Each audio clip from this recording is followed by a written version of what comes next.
E o projeto do TV Enem não para de crescer, alcançando os lugares mais distantes da Bahia e do Brasil. Acredite, nós estamos aqui na belíssima cidade de Santo Amaro da Purificação, no interior da Bahia, no Recôncavo Baiano, para convidar você para mais um dia de aula. TV Enem.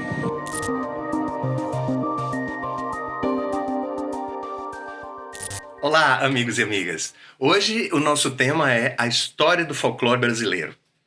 Então, antes da gente entrar no estudo do folclore brasileiro propriamente dito, vamos dar uma olhada num panorama mais mundial e vamos dar uma olhada como é que surgiu esse interesse, não é? Porque a gente sabe que, quanto mais para trás no tempo, há uma discriminação contra as formas populares de manifestação artística. Por muito tempo, a elite predominou, o interesse pela arte era sempre voltado para essa arte feita pela elite. No século XVIII, começa um certo interesse pela cultura popular. Os estudiosos reconhecem que existem manifestações genuinamente populares de cultura. Mas somente no século XIX é que realmente o estudo começou a ser feito. É que se definiu o folclore como uma matéria a ser estudada, não é? Afinal de contas, o folclore é a identidade social de um povo. É o patrimônio cultural e material de um povo, o folclore. Então, o folclore inclui uma gama enorme de manifestações artísticas. Por exemplo, a gente tem os mitos, a gente tem as lendas, a gente tem canções, danças, artesanato, festas populares, brincadeiras.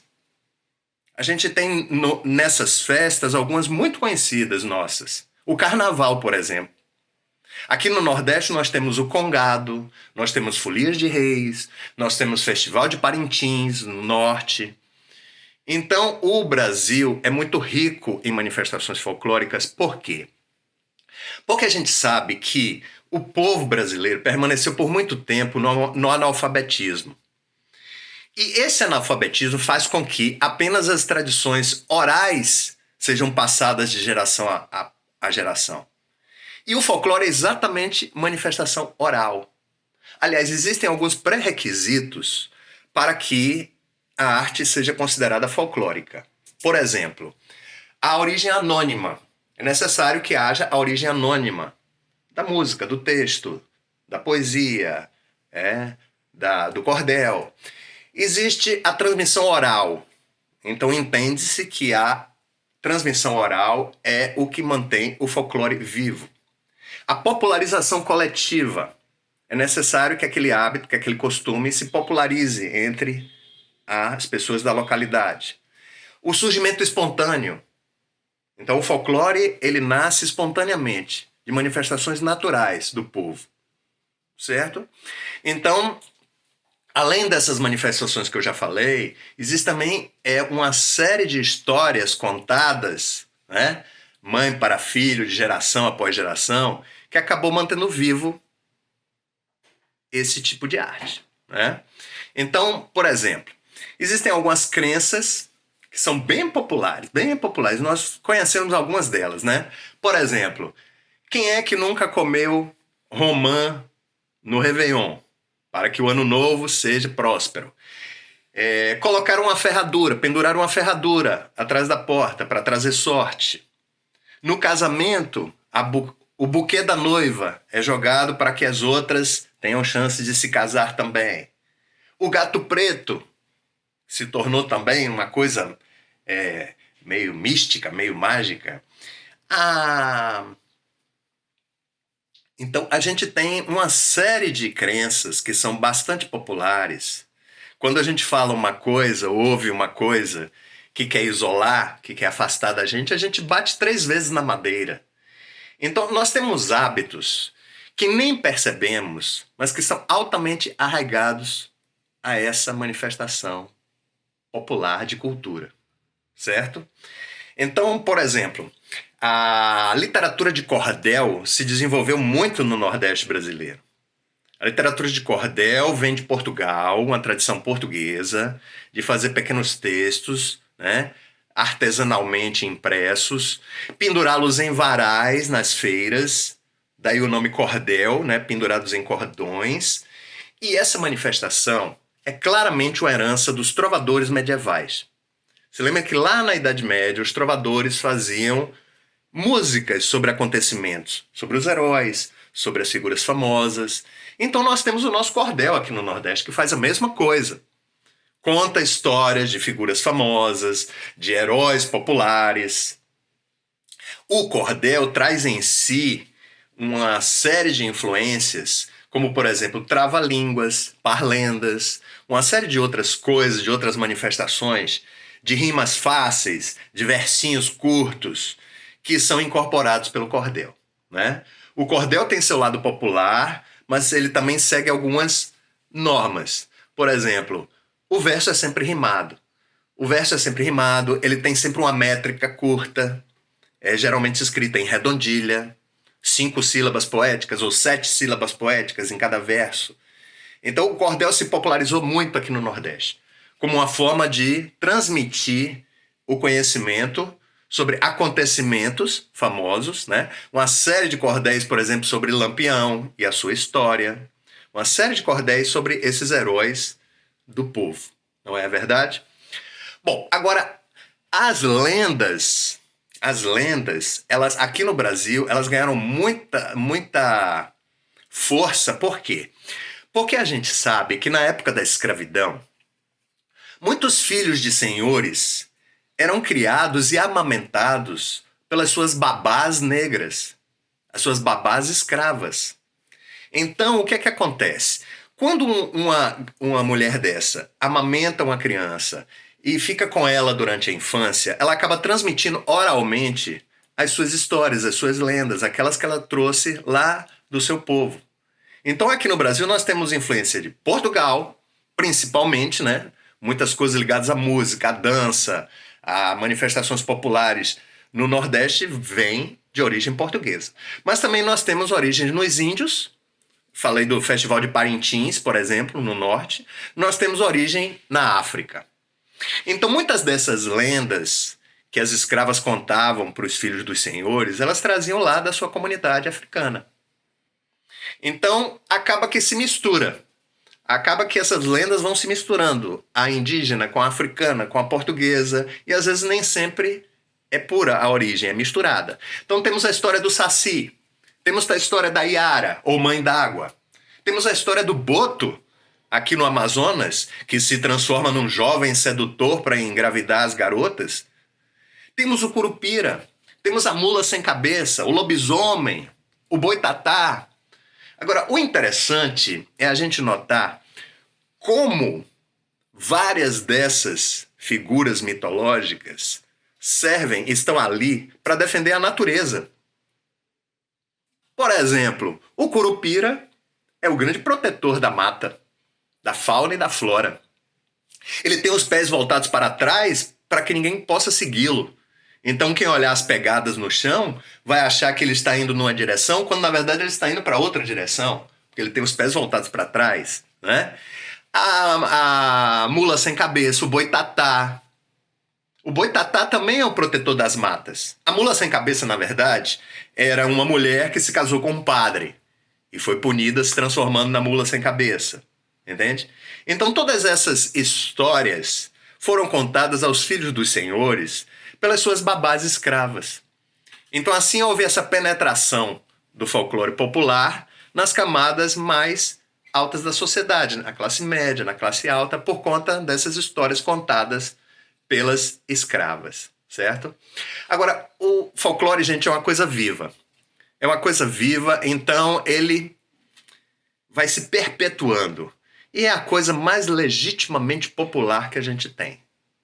Aqui no Brasil, o Mário de Andrade foi um grande pesquisador do folclore e colocou essas histórias do folclore, colocou essa influência toda na sua literatura.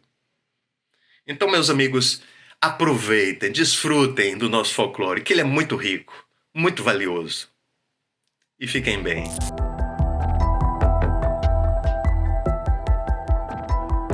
Olá pessoal, tudo bom com vocês? Meu nome é Victor Amaio, estamos aqui mais uma vez para outra aula de matemática com o assunto de juros compostos. Na aula anterior eu dei aula para vocês sobre juros simples e a nossa definição de juros simples e de juros composto é basicamente a mesma, tá? O que muda é a forma como funciona e como se calcula o juros composto, tá? Então nós temos aqui, ó, juros composto funciona através de uma cobrança percentual sobre o valor total da aplicação. Logo, essa quantia muda a cada período da aplicação. Lá em juros simples, essa cobrança era em cima do valor inicial. Essa é a diferença básica entre juros simples e juros composto. Além dessa diferença que eu acabei de falar para vocês, o que muda também é a fórmula. Na fórmula de juros compostos, nós temos uma equação exponencial. E aí, o que acontece? Aqui, nós temos que o montante é igual ao capital, que é o valor que foi investido inicialmente, vezes 1 mais I, que é a taxa, a porcentagem de juros, né, a porcentagem cobrada, me perdoem, elevado a T, que é o tempo ou o período que essa aplicação está sendo aplicada, não é isso? Então, as formas das taxas continuam sendo as mesmas, não é isso? Ao ano, ao mês, ao dia ou ao semestre. E nós continuamos considerando que um mês tem 30 dias e um ano tem 365 dias, tá? Montante também continua sendo como capital mais juros. Essa parte também não muda. O que muda basicamente é a fórmula e a forma como nós vamos calcular. Vamos olhar aqui um exemplo prático de como funciona, com a diferença básica. Nós temos aqui aquela mesma tabela que eu utilizei para juros simples, está aqui, certo? E aí, como a gente tinha visto anteriormente, né? O capital ele é de R$1.000, ele não se altera. Os juros cobrado é sempre em cima desses R$1.000, então os juros a cada mês que vai entrar é de R$100, é um valor fixo e constante. E o montante vai aumentando, né? Proporcionalmente, o montante vai aumentando sempre com um valor constante. Então, o montante a cada mês aumenta R$100. Então, no primeiro mês eu tenho 1.100, no segundo mês eu tenho 1.200, 1.300 e por aí vai. Já aqui no juros composto, isso aqui é o nosso juros composto. O nosso capital, no caso, o capital ele continua o mesmo basicamente, só que a cada mês a nossa base para a cobrança é o que muda, tá certo? Então, no primeiro mês, a minha base era de R$1.000, que foi um valor emprestado, que foi emprestado aplicado. Os juros no primeiro mês é de R$100 e o nosso montante é de 1.100. Já quando chega no segundo mês, isso aqui muda. No segundo mês, a minha base vai ser o total acumulado, então não vai ser mais R$1.000, vai ser R$1.100. Ok? Porque eu vou pegar o valor acumulado total. No segundo mês, os meus juros serão de R$1.100 e o meu montante será de R$1.210. Quando nós vamos aqui agora para o terceiro mês, aí você está vendo que mudou novamente a quantidade de juros que está entrando. Enquanto lá no juros simples era um valor sempre constante, aqui ele sempre vai mudando. Então agora vai entrar R$121 e, portanto, o nosso valor vai ficar em 1.331. E aí isso aqui vai continuar aumentando exponencialmente, certo? Vou fazer aqui agora com vocês uma questão que caiu na prova do Enem de 2019. Uma pessoa se interessou em adquirir um produto anunciado em uma loja, negociou com o gerente e conseguiu comprá-lo a uma taxa de juros compostos juros compostos de 1% ao mês. Já temos aqui nossa taxa de juros. O primeiro pagamento será um mês após a aquisição do produto e no valor de R$ 202. Então, ó, já vou colocar aqui separadinho bonitinho que no primeiro mês o pagamento foi de R$ 202, certo? O segundo pagamento será efetuado um mês após. Então, no nosso segundo mês,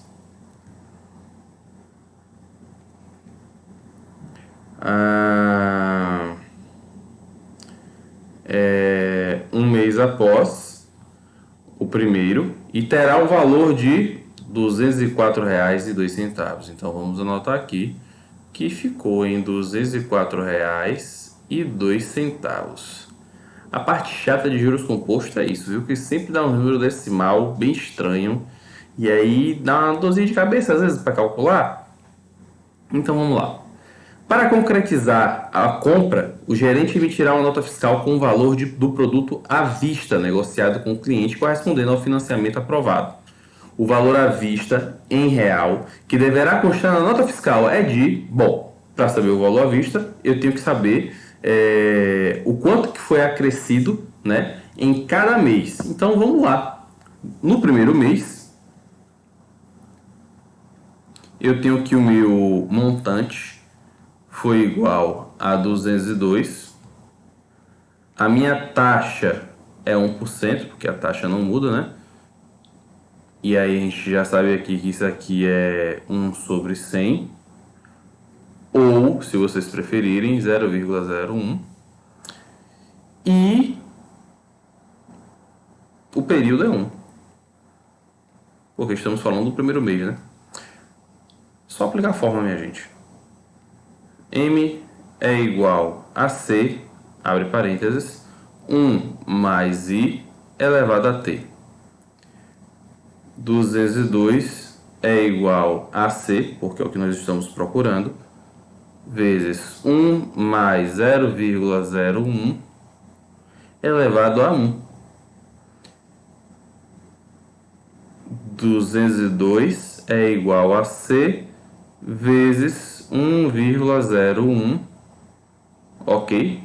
Porque isso tudo aqui elevado à primeira, né, como a gente já sabe, dá ele mesmo. Então, portanto, nosso capital vai ser igual a 202 dividido por 1,01, ok? Na hora de calcular isso daqui, eu vou fazer o seguinte, ó, C é igual a 202 dividido por 101 sobre 100. Aí a gente inverte e multiplica, né? C é igual a 202 vezes 100 sobre 101. Isso aqui dá para a gente simplificar. Então aqui vai ficar 2. Então, portanto, C é igual a 200. Ok? Ok. Então, já achei aqui quanto foi o valor do capital inicial, né, no primeiro mês. Olha, como esse negócio foi dividido em 2 vezes, creio eu que a segunda parcela vai dar 200 também, né? Então, eu já poderia marcar aqui letra B, que vai dar 400. Porém, todavia, contudo, nós vamos fazer o quê? Nós vamos calcular, né? Porque, afinal de contas, a gente não pode ficar simplesmente falando para vocês uma coisa sem mostrar, sem comprovar. Então, eu vou dar uma diminuída aqui. Vou deixar tudo isso aqui em um lugar só, para ficar bonitinho. Vou deixar isso aqui, ó. Certo? E vamos calcular o segundo mês. Então vamos lá. M do segundo mês é 204,02 e continua sendo nosso velho amigo 1%. T agora é 2, certo? Eu vou botar que isso aqui é 1. Então vamos ser felizes, né? Vamos calcular. M é igual a C 1 mais I elevado a T. 204,02 é igual a C. 1 mais 0,01 elevado ao quadrado. 204, já ia fazendo besteira aqui. 204,02 é igual a C, abre parênteses, 1,01 elevado ao quadrado. Eita, vamos ter que... Aqui já vai dar uma dorzinha de cabeça, né? C é igual a 204,02, não é isso? Dividido, vamos fazer logo aqui, 1,01 ao quadrado. 1,01 vezes 1,01. 1 vezes 1 dá 1, 0, 1, 1, 0, 1. Opa, já ia fazendo besteira aqui, ó. Esqueci do zero aqui. 0, 0, 0, 1, 0, 1. Agora vai. 1, 0, 2, 0, 1. Não é isso? Aí, como eu tenho 4 números atrás da vírgula, eu conto 4 números aqui e boto nossa vírgula aqui. Correto? Continuando, então. Isso aqui vai ficar 1,0201. Aí, agora, vamos continuar nossas contas, né? Vamos facilitar nossas vidas. 204 C é igual a 204,02 dividido. Olha que engraçado, isso aqui um negócio ali é o dobro, um dobro. Rapaz, olha. Fazer melhor ainda, galera. Aqui, como eu tirei 2 números da vírgula, aqui vai ficar sobre 100 dividido por 102,01 dividido, tirei 4 números, 10.000. Vocês entenderam o que eu fiz, né? Transformei os números decimais em frações. Aí, ó, como é que a gente faz aqui? Divisão de fração. Conserva a de cima, 204,02, no caso 20.402, dividido por 100 e multiplica pelo inverso da de baixo. O inverso da de baixo é 10.000 dividido por 10.201. Então, C é igual a... Corta 2 zeros aqui, 2 zeros aqui. Já identifiquei que esse número daqui é o dobro do de cá. Então, corta, corta, aqui fica 2. Então, fica 2 vezes 100. C é igual a 200. Again. Olha o dedinho para fazer cat aí, viu, minha galera? Vocês não precisam esquentar a cabeça de vocês. Às vezes a gente olha assim, meu Deus do céu, como é que eu vou fazer isso? Ai, Jesus Cristo, que conta enorme, que número feio. Não precisa ter medo não, minha galera. Não precisa ter medo não, porque a matemática é linda e maravilhosa. Tá aqui, tá feito. Sem nenhuma dor de cabeça, sem nenhum morto e sem nenhum ferido. Então, portanto, eu tenho... Deixa eu botar de outra cor aqui para ficar nítido. Eu tenho 200 da primeira parcela, 200 da segunda parcela. Portanto, como eu tinha previsto, o nosso total é de R$400, que vai constar na nota fiscal desse rapazinho aí. Espero que vocês tenham entendido, espero que vocês tenham gostado. Muito obrigado e até a próxima. Um beijo.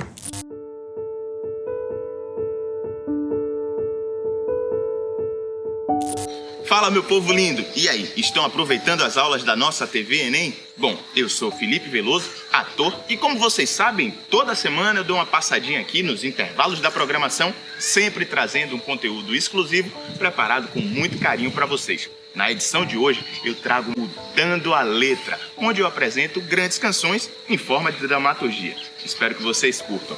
Um beijo grande, boas aulas e até a próxima. Dando a letra, porque toda boa música tem sempre uma grande história. Cheia de mania, toda dengosa, a menina é bonita, sabe que é gostosa. Com esse seu jeito faz o que quer de mim. Domina meu coração, eu fico sem saber o que fazer. Eu quero te deixar, você não quer. Não quer. Então me ajude a segurar essa barra que é gostar de você. Ei, se eu tô na sua casa, eu quero ir pro cinema, você não topa. No motelzinho você fecha a porta, então me ajude a segurar essa barra que é gostar de você. Ei!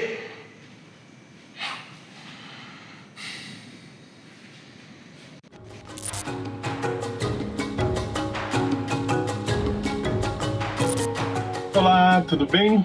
Estamos de volta. A gente vai continuar conversando sobre o século XX, a segunda metade do século XX, o contexto da Guerra Fria, os eventos da Guerra Fria, para poder entendermos melhor o século XXI, esse mundo que nos cerca, que está ao nosso redor, mesmo tão estranhamente ao nosso redor, no caso desses nossos tempos atuais. Queria lembrar vocês que a gente vai tratar hoje sobre alguns eventos da Guerra Fria que são significativos, que são importantes. Entre eles, a Guerra da Coreia. Muita gente interpreta a Guerra da Coreia como a primeira guerra da Guerra Fria, o primeiro conflito da Guerra Fria. Tropas americanas e soviéticas não chegaram a se enfrentar diretamente, mas a Coreia do Sul, com apoio dos Estados Unidos, e a Coreia do Norte, com apoio da China, acabaram representando as duas forças antagônicas. A guerra começa quando a Coreia do Norte resolve invadir a Coreia do Sul, tentando converter todo o país sob a égide do socialismo, com apoio da China. Os Estados Unidos tentam rechaçar, a China manda 1 milhão de soldados para a região e a guerra acaba exatamente como começou. Depois de centenas de milhares de mortos, a guerra acaba, mantendo a Coreia dividida como está até hoje. Toma cuidado, porque às vezes nos vestibulares aparece assim, a Coreia está unificada e o Vietnã dividido, tentando ver se pega você.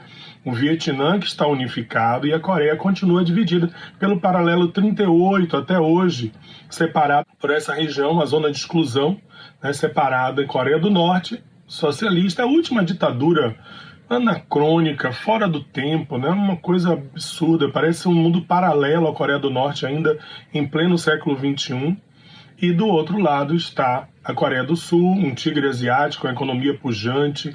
Então existe essa dicotomia entre essas duas realidades e que marcam ainda, né, o século XXI, apesar de ter sido um conflito lá atrás do século XX.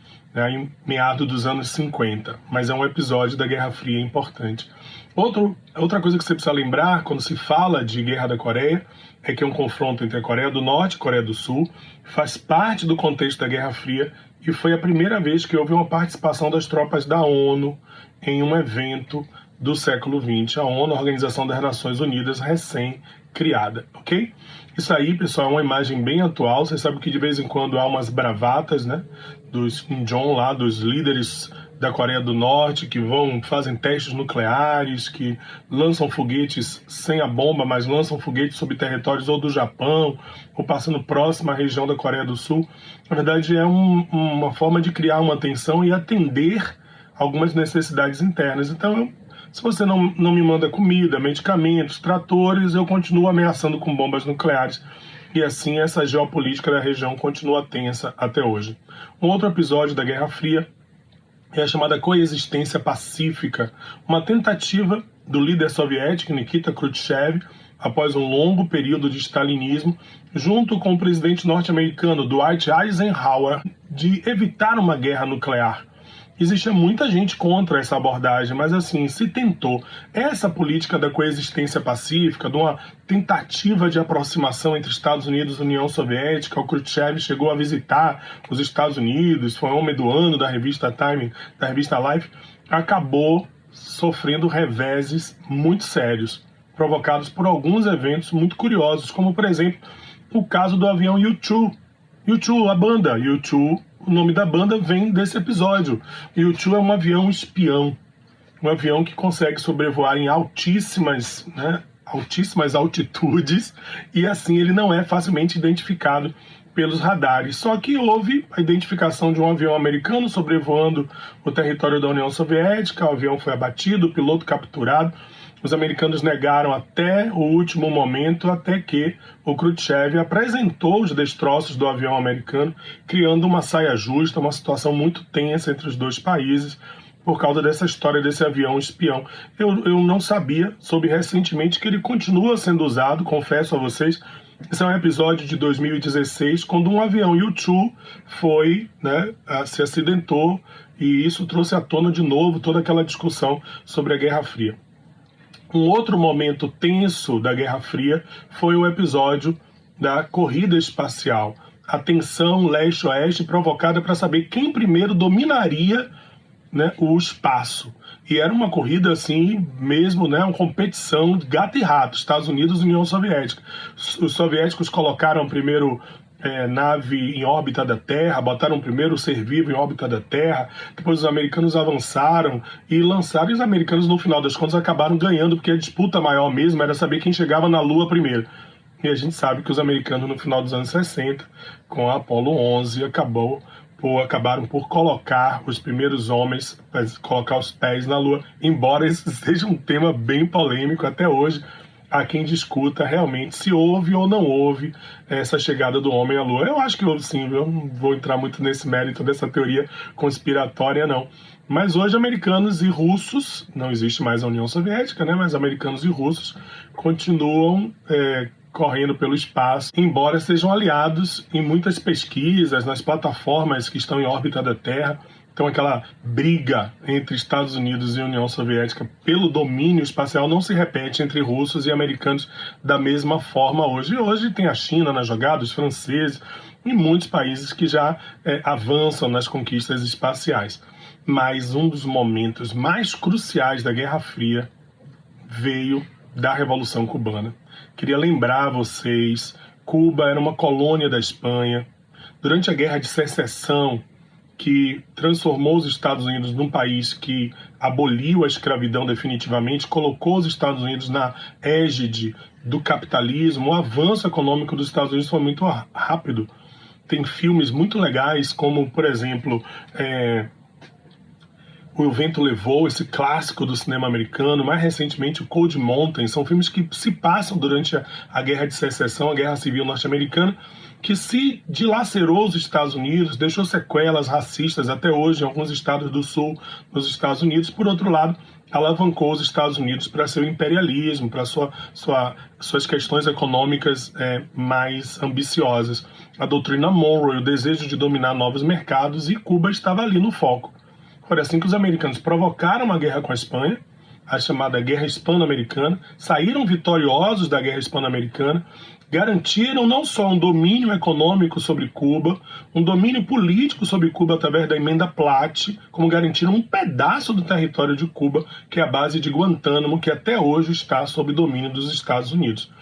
Cuba acabou virando meio que um quintal dos Estados Unidos, O Fulgêncio Batista era meio que assim um representante secretário dos interesses americanos em Cuba, um homem corrupto, extremamente comprometido com os interesses externos e não internos, o que levou a um movimento armado liderado por Fidel Castro e seu irmão Raul, e depois com a adesão de Che Guevara, no dia 1º de janeiro de 1959, a Revolução Popular de Cuba, depois de uma grande campanha na Sierra Maestra, chega ao poder e tomam o poder em Cuba.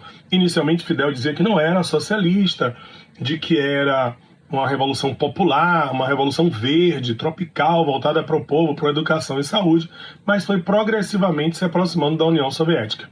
Principalmente depois que os americanos começaram a empreender ações duras, como o apoio a anticastristas, como, por exemplo, no episódio do ataque à Baía dos Porcos, que acabou com a vitória de Fidel Castro. Isso é um recorte de jornal da época, mostrando as ações americanas para tentar derrubar o governo castrista, tentar derrubar, e jogaram Fidel no colo da União Soviética.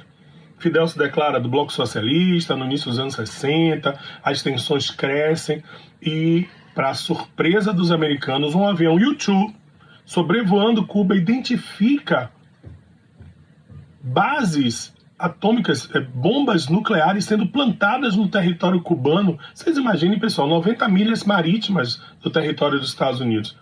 Então, a chance disso se transformar numa ameaça direta aos Estados Unidos foi muito grande. Por isso que a gente sempre está chamando a atenção. O momento mais tenso da Guerra Fria foi o episódio dos mísseis soviéticos em Cuba.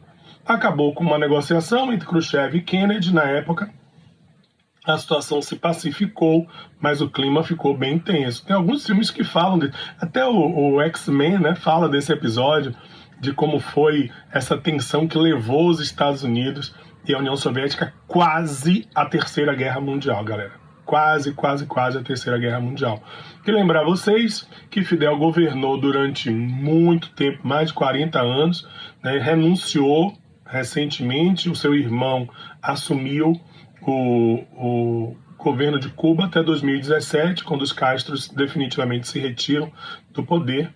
Hoje, Cuba é um misto de tentativa de se estabelecer um processo de abertura progressivo, o bloqueio econômico que vinha dando sinais de encerramento com o governo de Obama, agora com o governo do Donald Trump, voltou à força total e Cuba continua tentando sobreviver em crise, principalmente depois do fim da União Soviética e do apoio russo à economia cubana. E aí, o que vem adiante? Vem os Estados Unidos dos anos 60 até os dias atuais. Mas isso é um tema para a gente estudar depois, na próxima aula. Grande abraço para vocês, pais. Vamos em frente.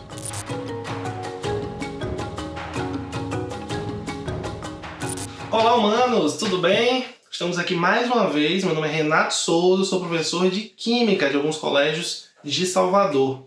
Hoje vamos tratar sobre título e densidade. Normalmente, as questões de título aparecem com densidade. Como assim, Renato? Título. Na verdade, nós estamos falando de concentrações de soluções ainda. É uma continuação da parte de concentrações de soluções. Muitas vezes, nós trabalhamos no cotidiano com o que nós chamamos de porcentagem. Se você pega um soro fisiológico aí na sua casa, você vai ver que a concentração dele é de 0,9%. O que quer dizer isso? Quer dizer que para cada 100 ml, por exemplo, daquela solução de soro fisiológico, 0,9% é do meu soluto. O meu soluto acaba sendo o sal de cozinha. E por que o soro fisiológico tem essa concentração? Essa concentração faz referência à concentração dentro do nosso corpo. Para que as nossas células não percam água, nem ganhem água. Quando nós lavamos, por exemplo, o nosso olho com soro fisiológico, eu estou lavando com uma solução de mesma concentração do meu corpo, mesma concentração de sal, para que não passe água de uma célula para o meio ou do meio para a célula por osmose. Tudo bem? Então, o título é, na verdade, mais um tipo de concentração. É um tipo de concentração muito utilizado em laboratórios para facilitar o nosso cálculo. Porque o título simplesmente, galera, é uma porcentagem. Então, essa porcentagem que nós temos do sal de cozinha no soro fisiológico, né, do sal do NaCl no soro fisiológico, 0,9%.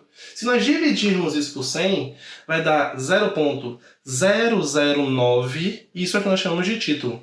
É um valor adimensional muito utilizado para fazer os cálculos. Em vez de você fazer uma regra de 3, não é? 100 ml está para 100%, assim como 0,9 está para X, e você achar aquele valor, por exemplo, que você quer encontrar, basta você pegar o volume da sua solução e multiplicar direto pelo título. Você já vai achar a quantidade de soluto que você tem no meio. Então o título simplesmente é uma porcentagem dividido por 100, que facilita os nossos cálculos, principalmente em laboratórios. Beleza? E por que nós estamos estudando hoje também a densidade? Esse título, ele aparece muitas vezes nas questões como a relação de massa, um título em massa. Como assim?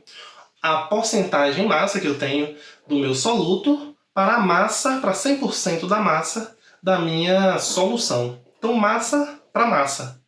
Mas muitas das soluções estão em um certo volume, 1 litro, 500 ml. Então, nós utilizamos a densidade, que é uma relação entre a massa da solução e a massa da solução, o volume da solução, para que nós possamos, por exemplo, relacionar esse título que é dado em massa e massa, porcentagem em massa, massa do soluto, massa da solução, com, por exemplo, um dado de uma questão quando ele traz um volume. Então a densidade vai fazer essa relação, tudo bem? Entre massa e volume. Você conhece bem densidade, massa sobre volume. E qual é a diferença? Só para que nós possamos distinguir aí a diferença entre densidade e concentração comum, que eu já trabalhei até com vocês em uma outra aula. Essa diferença se dá na massa que nós temos. A concentração comum é massa de soluto, só soluto. Água e sal, eu vou calcular a massa do sal e vou fazer uma relação com o volume da solução como um todo. Isso é uma concentração comum. E a densidade não. A densidade vai pegar a massa da água e a massa do sal e vai relacionar com o volume da solução toda. Então a diferença entre densidade e concentração está aqui, ó. Solução, quando nós falamos de densidade, soluto, quando nós falamos de concentração comum. Tudo bem? Para fechar aí, mostrar um exemplinho aqui de título. Se eu falo para você uma questão que eu tenho um título de 0,3, porque é adimensional, é grama sobre grama, então nós acabamos não utilizando nenhum tipo de unidade. 0,3 é o nosso título. Eu posso falar a você que eu tenho uma concentração do meu soluto de 30%, nesse caso aqui, em massa. Tudo bem? Então, ó, 30%, quando eu tenho um título de 0,3, quer dizer que é a massa do soluto na solução. Se eu tiver um título de 0,5, quer dizer que eu tenho aí 50%, certo? 50% do meu soluto na solução. Da massa total, 50% é de soluto. Beleza? Então, vamos ver uma questãozinha que trabalha esse título, que é a mesma coisa que a porcentagem, só que dividido por 100. Você nunca pode esquecer isso. Muitas vezes os alunos falam assim, Renato, eu não consigo entender título. Galera, título é uma porcentagem. A minha solução equivale a 100%, e a quantidade que eu tenho do soluto equivale ao que nós chamamos de título. Beleza? Que vai estar 0,3, 0,5, 0,4, 0,2. Renato, pode dar mais do que 1? Impossível. 1 equivale a 100%. Você estaria me dizendo que tem mais soluto na solução do que o total da solução. Tudo bem? Então, vamos para uma questãozinha aqui do Enem 2016. Onde ele me diz que tem uma solução de NaCl de 0,9%. Renato, mas não é título. Porcentagem e título são praticamente a mesma coisa. Ok? Quando eu te dou um título, você transforma ele para porcentagem, multiplicando ele por 100. Quando eu te dou a porcentagem, eu divido por 100 e chego no título. Beleza? Então, uma solução de 0,9% de NaCl. Beleza. Ele diz que a densidade é de 1 grama por ml. Praticamente a densidade da água pura, né? A 25 graus. E a gente tem aqui um volume de 500 ml. Ele quer preparar uma solução de 500 ml. Aonde eu tenho uma porcentagem de 0,9. E aí, como é que eu vou fazer isso? Qual é a massa, e essa é a pergunta dele, qual é a massa que eu preciso de NaCl para preparar esta solução? Vamos dividir em algumas partes. Vamos dividir aqui em algumas partes. A primeira parte da questão, olha só, se ele está me dizendo que tem 500 ml, eu teria que achar a massa que eu tenho aí. Tá? A massa total. Por que, Renato? Porque a porcentagem ela tem que ser aqui, ó, em massa. Então, quando eu chego para você e falo que eu tenho uma densidade de 1 grama para 1 ml, se eu tiver aqui 500 ml, quer dizer que eu vou ter uma massa X. Ah, Renato, sempre vai ser assim? 500 ml, 500 gramas? Não. Isso é porque a densidade foi 1. A minha densidade poderia ser 1,2, 1,5, 1,8, depende da solução. E aí nós teríamos valores diferentes. Nesse caso aqui, eu estou tendo 500 ml e estou transformando aqui em 500 gramas de solução. Tudo bem? 500 gramas de solução. Ok? Então, achei a massa que eu tinha no total aqui da minha solução. E agora, o que eu posso fazer? Bem, agora o que você pode fazer é utilizar aquela porcentagem que foi fornecida. 0,9% da minha solução equivale à quantidade do sal. Tudo bem? Então, 500 gramas equivalem aqui a 100%. Assim como 0,9% equivale a y, para a gente não ter nenhum tipo de confusão aqui. Olha o que eu vou fazer, vou cortar 0 com 0, beleza? Cortei 0 com 0. Vou tirar essa porcentagem com porcentagem, tudo bem? E aqui eu acabo encontrando 0,9 vezes 5. Se você fizer essa continha aí, você vai achar 4,5, no caso aqui, gramas. Beleza?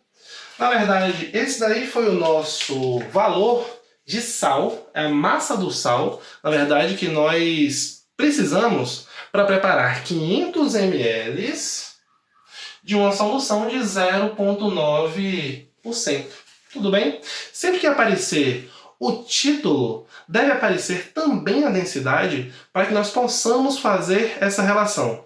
Então não esqueça, a densidade é a massa sobre o volume da solução, assim como a concentração, que é diferente da densidade, é a massa do soluto sobre o volume da minha solução. E o nosso título simplesmente é uma relação de porcentagem dividido por 100. Uma relação de porcentagem dividido por 100. Beleza? Espero que tenha passado algo de interessante para vocês sobre densidade, sobre título. Fico com vocês para uma próxima aula. Um grande beijo no coração e até lá!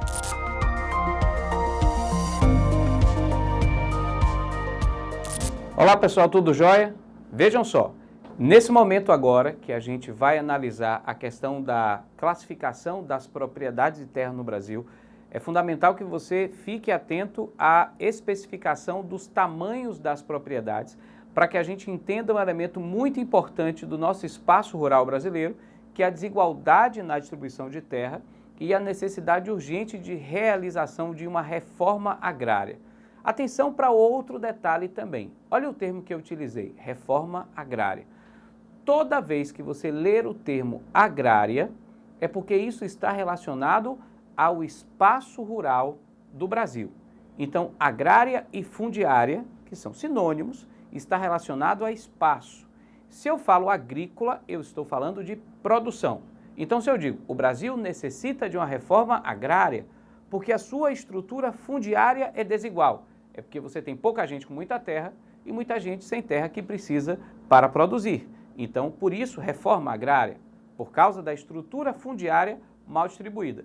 O Brasil precisa também de uma reforma agrícola, ou seja, de um incentivo à produção de gêneros que sejam importantes para o mercado interno e não apenas para exportação. Então, se eu falei de uma reforma agrícola, eu estou falando de uma reforma sobre o que produzir, ok? Então, fica atento a isso aí também. Bom, a gente analisou no encontro anterior o conceito de módulo rural e, a partir daí, a gente compreende como as propriedades estarão distribuídas. Os minifúndios, que são propriedades de até um módulo rural, olha só que desigualdade, representam 72% dos imóveis rurais do Brasil inteiro. Então, se eu fizer uma análise de todas as propriedades rurais que tem no país, de sítios, chácaras, fazendas, enfim, propriedades rurais, propriedades que estão hoje no campo, 72% desses imóveis são minifúndios, ou seja, tem até um módulo rural. Só que eles ocupam apenas 12% da área rural disponível. Eu não estou dizendo 12% do tamanho do país, mas da área rural disponível.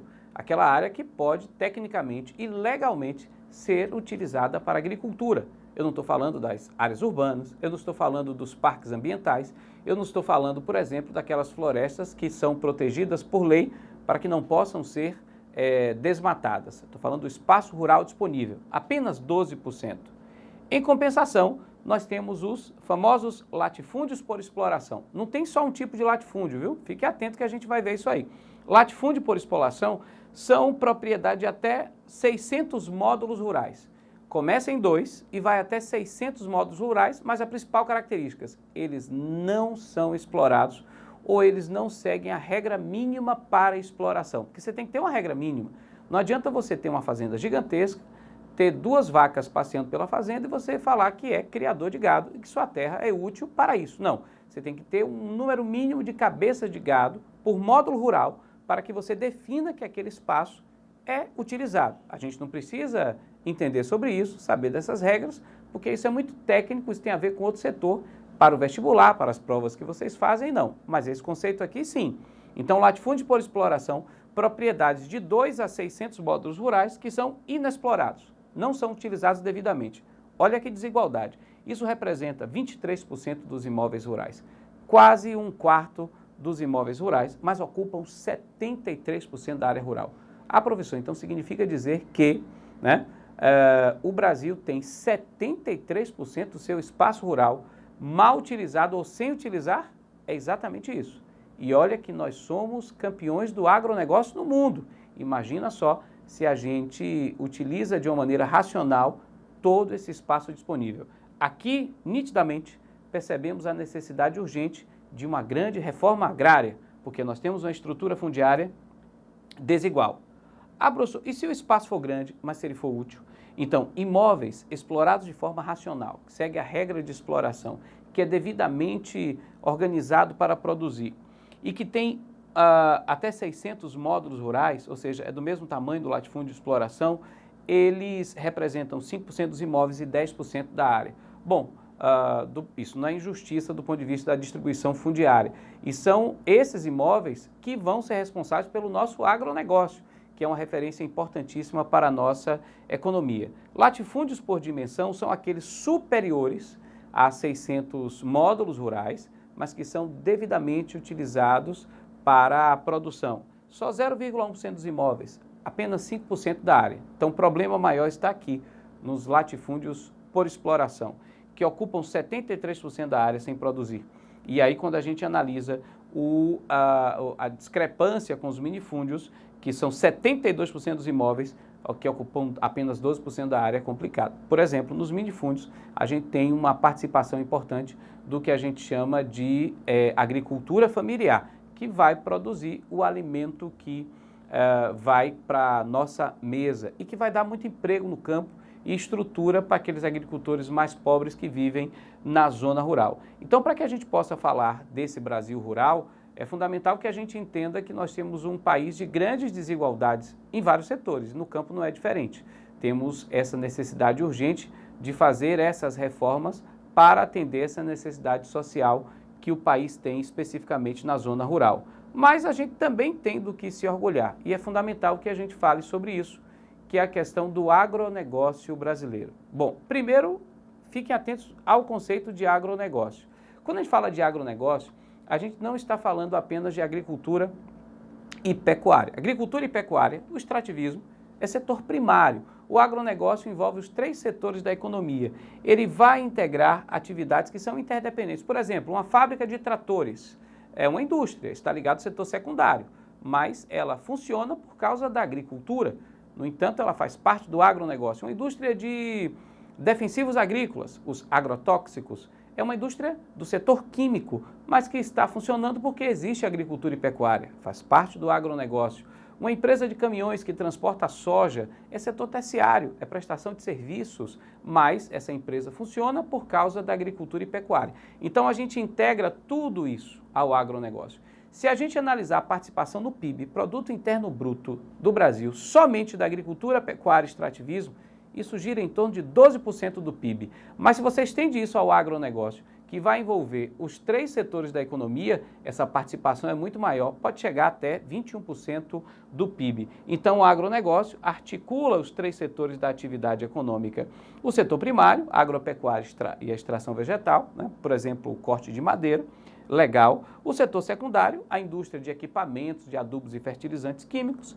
E o setor terciário, que é a distribuição e comercialização desses produtos. Só para que vocês tenham uma ideia do tamanho do agronegócio brasileiro, vamos analisar esses dados aqui, ó. O agronegócio, que vai reunir essas atividades de vários setores, são, no século XXI, as atividades reunidas que mais cresceram no país. Só em 2017 cresceu 7,6%, fazendo a comparação com 2016, dados de 2018 ainda não disponíveis. Em 2017, o setor gerou em negócios mais de 23,5% do PIB, com exportações superiores a 110 bilhões de reais. Portanto, é um setor que, mesmo na crise, não parou de crescer.